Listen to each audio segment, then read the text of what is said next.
Yon, ito naman tayo mga kababayan. Pero bago tayo magpatuloy sa ating pag-uusapan, babati muna ako ng magandang hapon sa aking mga subscribers dyan.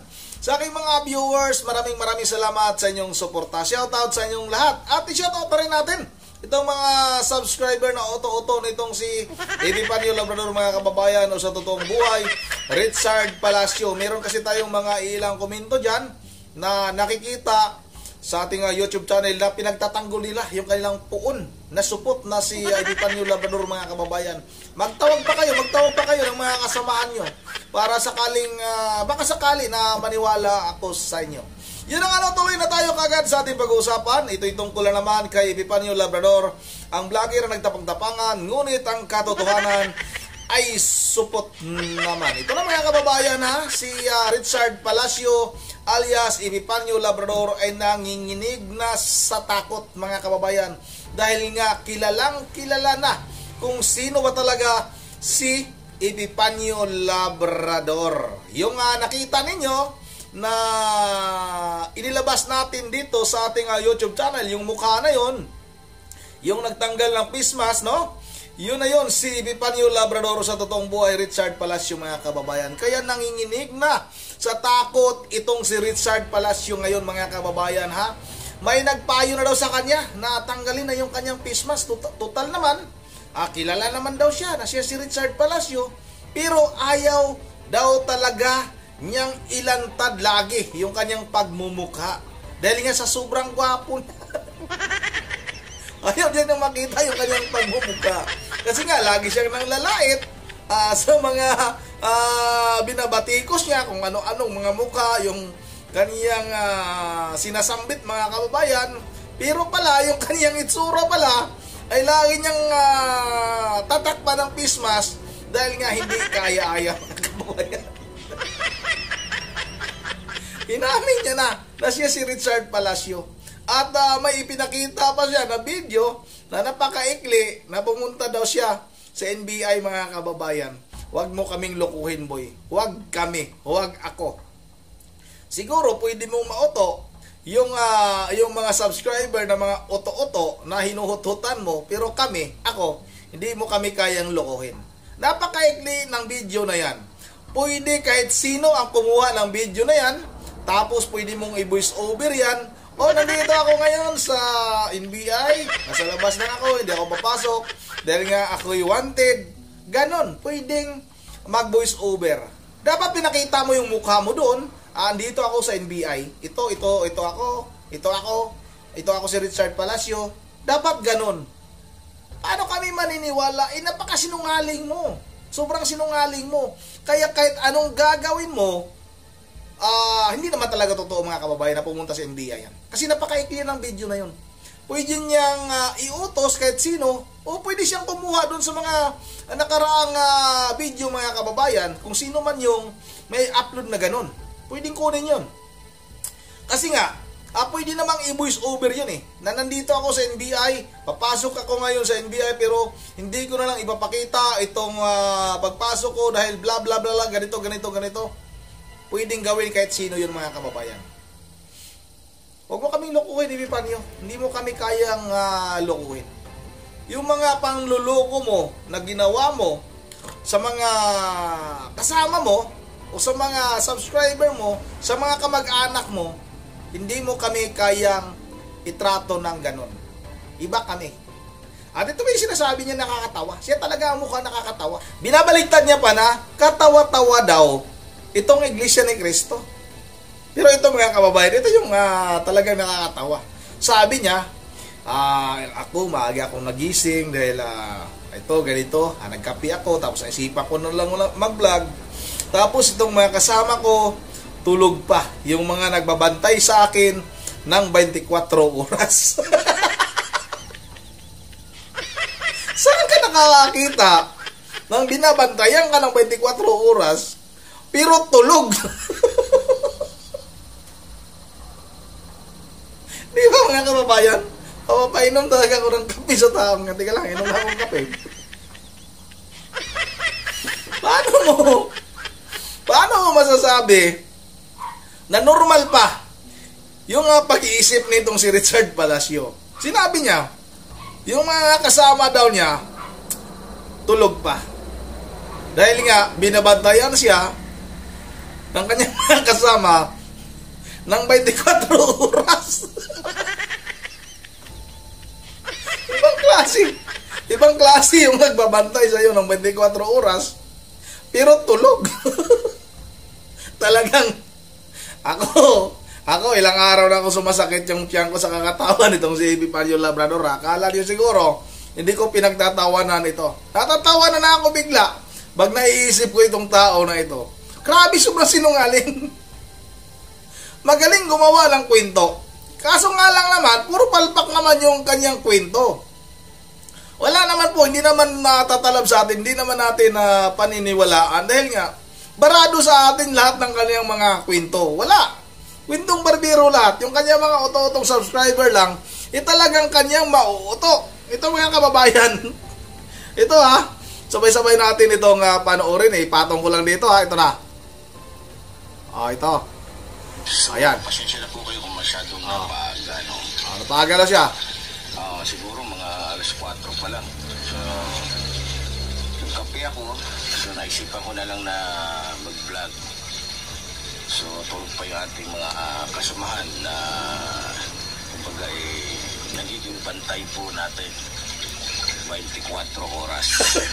Yun naman, wala tayong problema sa kahit kaninong basta ang ating lamang kalaban ang ating binabantayan, lalong-lalo na yung ating mga pinapatikos, no? So, naisip ko kasi, itong mga nakarang araw may nabasa ako tungkol nga dun sa sinasabi nilang qualified tip daw na kaso ko. At ako daw ay may warrant.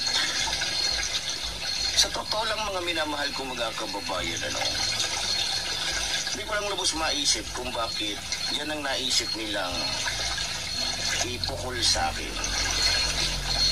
At meron din daw akong rape na kaso na may warrant din. At meron din daw akong ano po ba yung isa? Basta marami akong nabasa doon. At ako daw ay lamok na pin ng NBI. So, hindi ko maiwasang magtaka na matawa. So, kasi kung maalala ninyo, kung di ako nagkakamali, February, January ba yun? O papasok ng October ba yun? Basta itong mga buwan lang, kung maalala ninyo yung vlog ko na pumunta ako sa LBC, pinadala ko yung liham sa ating mahal na Pangulo. At pinakita ko rin na ako po ay pumunta sa opisina ng NBI. At ayon sa aking nakalap impormasyon at nababasa, 2017 daw. So 2017, 18, 19, 20. Ano ba tayo ngayon? 25. So 8 years na. So 8 years na yung kaso. Pero sabi ko nga, bakit sa pabalik-balik ko sa NBI, noong mga araw na yon, noong mga panahon na yon na may nangyari nga doon sa aking anak, at hinihingian nila ako ng detalye, at yun na. Bakit ni isa walang nagsalita o walang nagsabi? Kasi nung ako po ay pumunta doon sa NBI, hiningian po ko ng ID. So nagbigay po ko ng ID ko, number ko, at ayun, so madaling salita, nakuha nila impormasyon ko. Sa isang linggong pabalik-balik ko communication sa NBI, wala akong nalaman na ako ay mayroong kakasuhan ka doon. Qualified tip, tapos wala pang piyansa. Eh di wow. Di ba? Kung maalala ninyo, pero pa sa mga hindi nakakaalala, eto't panoorin niyo po. Para alam niyo po, sa totoo lang, yun, pagpunta ko po ng NBI, binidyohan ko din po yun. Yan. Mga minamahal ko mga kababayan, nandito tayo ngayon sa NBI para, yun nga, tungkol doon sa ginawa po ng, yung ginagawa po ng tao sa atin. Na kung saan parang blackmail yung dating nito. So, lalapit tayo dito sa NBI para po matulungan tayo kung anong gagawin natin para sa mga dapat gawin. No? So kasi nakasalalayo dito yung ano po ng aking anak. So yun po. Milig manako talaga ito. Tayo ngayon dito at pakikipag-usap sa kanila para po matulungan tayo sa mga dapat nating gawin. So yun, mga minamahal ko mga kababayan. So talagang sinikap ko po, hindi ko na lang po papakita yung mga agent na kausap natin dahil sa unang-una, ayaw nila. So, trabaho lang yung kanila. So, ayun. Malinaw po yun. Nasa opisina po ko nung araw na yun. Ako po ay dumulog sa NBI. Ilang ha? Ilang? Pero bakit? Kung meron akong 2017 yun ang pinagtatakahan ko. At yun ang, pero, para sa akin, ang pumasok naman sa akin, alam ko na. At alam ko na rin, kung sino-sinong mga tao ito na gumawa ng kwento para sa akin. Kahapon lang, nag-usap-usap kami. Sino kasap mo? Natatawa din kami kasi sabi nga, alam na yung mukha mo, alam na yung ganito. Magbukas ka na ng face mask. Lalo akong natawa. Sabi ko, loko-loko ba kayo? Pinalantad ko para makita ninyo yung totoo kong mukha. Yun na yun yung pinakita sa inyo. Ayun, baka yun ang mukha, di ba? So, di yun na, kasi na pinalabas nila. Alam nyo, hindi ko lang, hindi ko maiwasang matawa. Hindi ko maiwasang matawa na talagang masasabi mo, grabe nakadesperado. Desperado na no? Grabe nakadesperado. Okay na yan, patay mo na yung Gising na yung kasama mo. So, hindi ko lang maiwasan matawa. Dahil talagang, kumbaga para silang desperado na. Diba? Talagang masasabi ko na yung pamunuan ng Iglesia ni Manalo na Diablo, gagawa't gagawa yan para masira lamang yung taong nagsasalita ng katotohanan laban sa kanila. Ano bang katotohanan ang pinagsasabi mo, Epifanio Labrador? O sa totoong buhay, Richard Palacio? Ang katotohanan lang naman talaga, ikaw ay supot. Yan ang katotohanan. Pero sa mga sinasabi mo, puro kasinungalingan lang yan. Wala talaga kahit isa man lang na totoo sa mga sinasabi mo. Ikaw yung nag-umpisa na manira sa pamunuan ng Iglesia ni Cristo, kung ano-anong panglalait ang sinasabi mo kay Eduardo Manalo, kay Congressman Marcolita. Siniraan mo pa yung KOGC, pati si dating Pangulong Duterte, pati si Vice President Sara Duterte. Ano ba ang pakay mo para sirain mo sila ng ganon? Sino ba yung nag-utos sa'yo? Alam naman natin mga kababayan na itong tao na ito ay isang bayaran.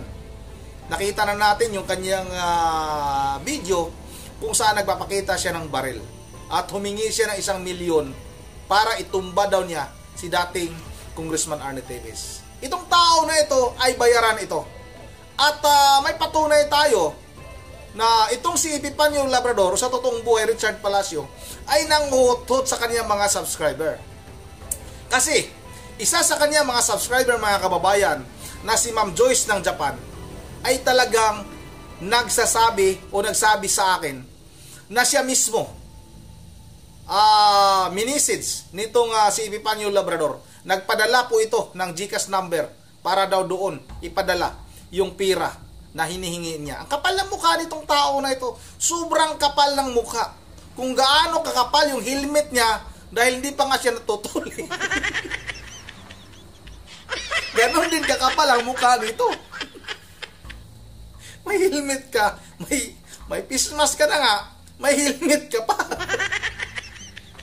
Kaya nga mga kababayan, ayaw talaga niyang tanggalin yung kanyang face mask. Dahil nga, ito'y takot na takot. Sobrang takot niyan.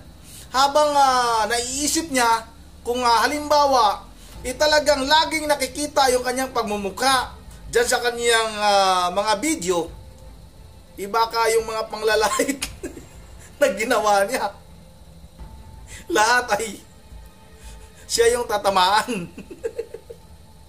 Manglait ka kasi, wag mong gawin yan. Wag mong gawin yung panglalait.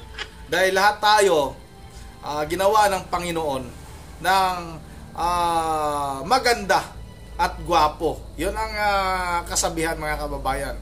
Wala pong ginawa ang Panginoon na pangit. Siguro ikaw lang yun. Ikaw lang yun, Epipanyo Labrador.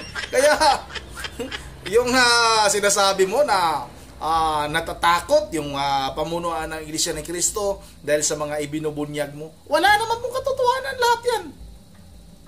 Ikaw yung takot na takot. Dahil nga, inamin mo na sinabihan ka na, pinayuhan ka na tanggalin mo na yung pismas mo. Total, kilala ka naman eh. Alam naman kung sino ka ba talaga. Ikaw si Richard Palacio, tanggalin mo na yung pismas mo. Ano sagot mo? Hindi. Pwedeng tanggalin ko yung pismas ko. Mabubunyag yung pagbumukha ko. Baka pag bumili ako ng suka, pag bumili ako ng asin sa baba ng ating pinagtataguan, baka doon mabugbog pa ako. Talagang mabubugbog ka dahil sa kayabangan mo. Mabuti sana kung bugbog lang yung abutin mo. Ang mahirap niyan, may mga nagsasabi kasi tayo mga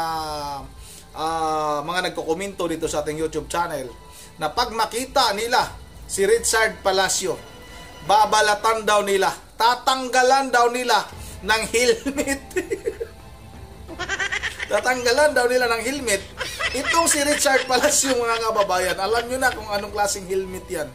Lagi nakasombrero yan, pero may helmet pa talaga yan. Talagang yung tao na yan, puro lang yan ngaw-ngaw. Ang katotohanan talaga niyan, talagang napakaduwag niyan. Yan ba yung isang katawa-tawa na sinasabi niya? Yung mga kasamahan daw niya, may mga kasamahan siya na nagbabantay 24 oras. Pero siya na rin mismo nagsabi na yung mga kasama niya, tulog pa. Iba talaga pag namunggo ang utak, mga kababayan. Talagang sa mga kanyang pananalita, mahuli mo siya na talagang sinungaling siya, na hindi siya nagsasabi ng totoo. Dahil pag halimbawa, tumatagal na yung kanyang mga sinasabi, hindi niya mamamalayan na siya pala ay nakikita na o nahalata na nagsisinungaling. Ganon si Richard Palacio, mga kababayan.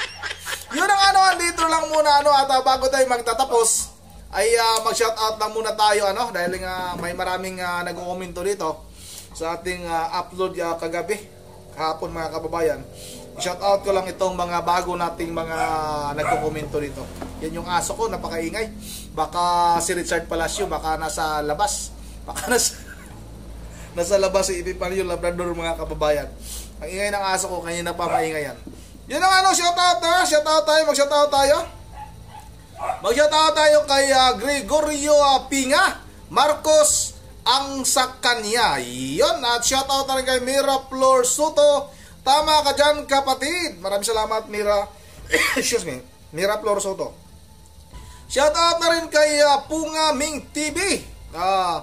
Namanas sa kakatago, atakihin lang yan ng high blood, tigok yan. Shoutout na rin kay Elmer Rolanda. Support talaga si Epipanyo Labrador Ungas. Marami na talaga nakakaalam na ikaw ay isang talagang support. Shoutout na rin kay Milagros Atapinida. Milagrosatan Pinida. Yun ang itinatago ni Tamba si asong Aka Labrador, baka mahuli ng mahuli ng City Pound of Dog Pound o Dog Pound. Nako, aso talaga yan si Labrador, mga kababayan. Shoutout na rin kay Arlan Disalan. Supot ka pala, panyo. Kaya pala laging nakatakip ka, laging nangangamoy. Nangangamoy ang patitin mo.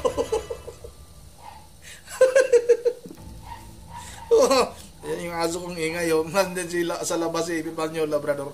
Oy, shoutout na rin kay nalaglag.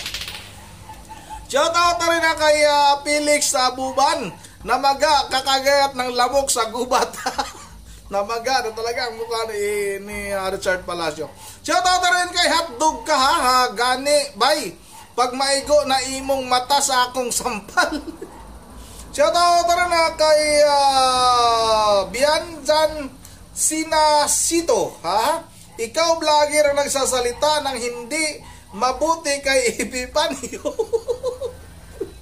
Parang walang kwenta ang sinasabi mo. Totoo naman ang sinabi ni Epi. Saan banda ang sinabi na totoo ni Epipanyo Bianjan? Saan banda? Huwag kang magpauto. Lahat ng sinasabi ng iniidolo mo na supot na yan, walang katotohanan lahat yan. Puro lang kasinungalingan yan. Excuse me. Kasi kung halimbawa lang, ito lang, bigyan lang kita ng example. Kung totoong matapang yan, nagtatanggalan ng pismas yan. Tingnan mo yung mga vlogger yung mga, marami ka bang nakikita mga vlogger na bumabatikos ng mga politiko, sa mga politiko? Lahat po yan. Wala pong pismas yan. Yan ang totoong mga matatapang. Hindi puro lang salita na ganito ako, matapang ko, magaling ako, gumaganon ako. Pero, hindi mo mapapakita. Itong si Epipanyo Labrador, talagang hindi talaga niya pinapakita yung kanyang totoong hitsura. Talagang laging nakatakip. Dahil nga, ang katwiran daw ni Epipanyo Labrador ay pagsupot ka pala talaga, ay naaamoy mo yung sarili. Kaya hindi talaga magtatanggal ng pismas yan. Dahil kahit alam na natin na siya si Richard Palacio.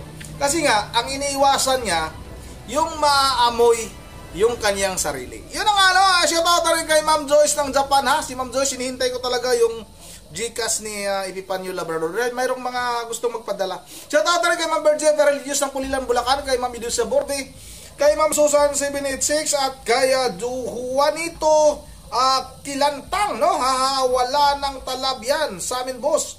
Yang mga pinagsasabi mo ang INC, oo, sa amin aaminin natin nung una lumabas ang video na talagang masasabi kong sikat, pero sa ngayon wala na. Totoo lang, boss. Labrading, kami nga walang aawa sa'yo. Subukan mo kung may salamin ka dyan. Tingnan mo, mukha mo namaga na parang ng hupong ka na. Sabihin mo, kami galit sa'yo, mali ka. Nanghupong na talaga yan. Yun ang dito lang muna. At mayroon pa tayong susunod na video Ito yung tungkol pa rin kay Epipanyo Labrador. Talagang hindi ko titigilan yan. Hanggat hindi yan mag-iba ng content. Pag tinitiran niya si Pangulong Duterte, yung KOGC, yung mga kaanib ni Pangulong dating Pangulong Duterte, hindi ko lulubayan yung tao na yan. Maniwala kayo sa akin.